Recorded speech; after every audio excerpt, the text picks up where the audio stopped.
to, sir. Nagluluto to si Madam Ilocano ng sinigang na bangus at hipon. Kumukulo na po siya. Lagay na po natin yung sibuyas tsaka luya.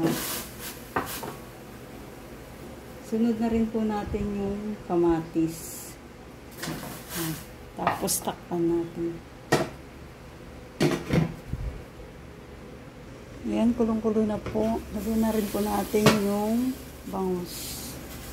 Bangus na at hipon.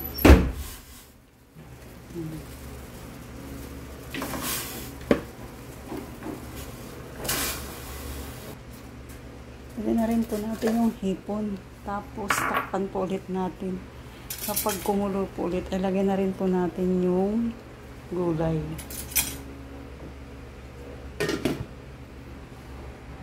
Ayan, buksan na po natin. Kumulo na po siya. Lagyan na po natin ng asin.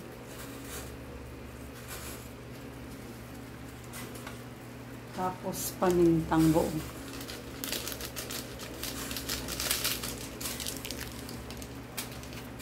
Pamintang buo plus pamintang durog. Mas masarap pag maraming paminta para mabango. Tapos takpan po natin. Kapag kulong-kulo na po, lagay na rin po natin yung mga gulay niya. Ayan po, buksan na po natin at kulong-kulo na po siya. Lagay na rin po natin yung gulay na sitaw at saka okra. Mas maraming gulay, mas masarap. Ayan po.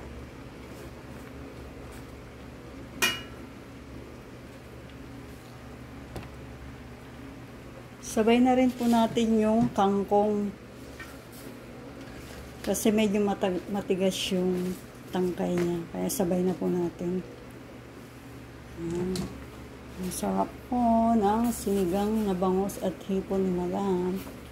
Tapos takpan po ulit natin. Ayan, buksan na po natin at kulong-kulo na po. Lagyan na po natin siya ng sinigang mix.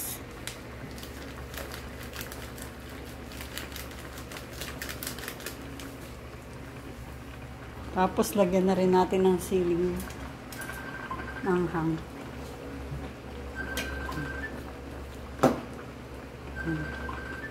Malapit na po siyang maluto.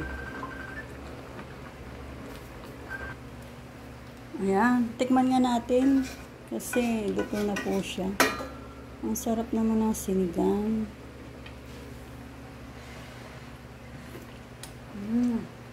Yummy. Sarap.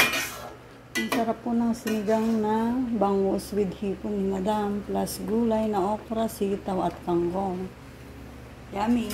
Let's eat. Ayan na po yung sinigang ni Madam Ilocana na bangus, hipon na may gulay na okra, sitaw, kangkong at sili. Yummy. Kain na po tayo. Let's eat. Thank you for watching. Bye.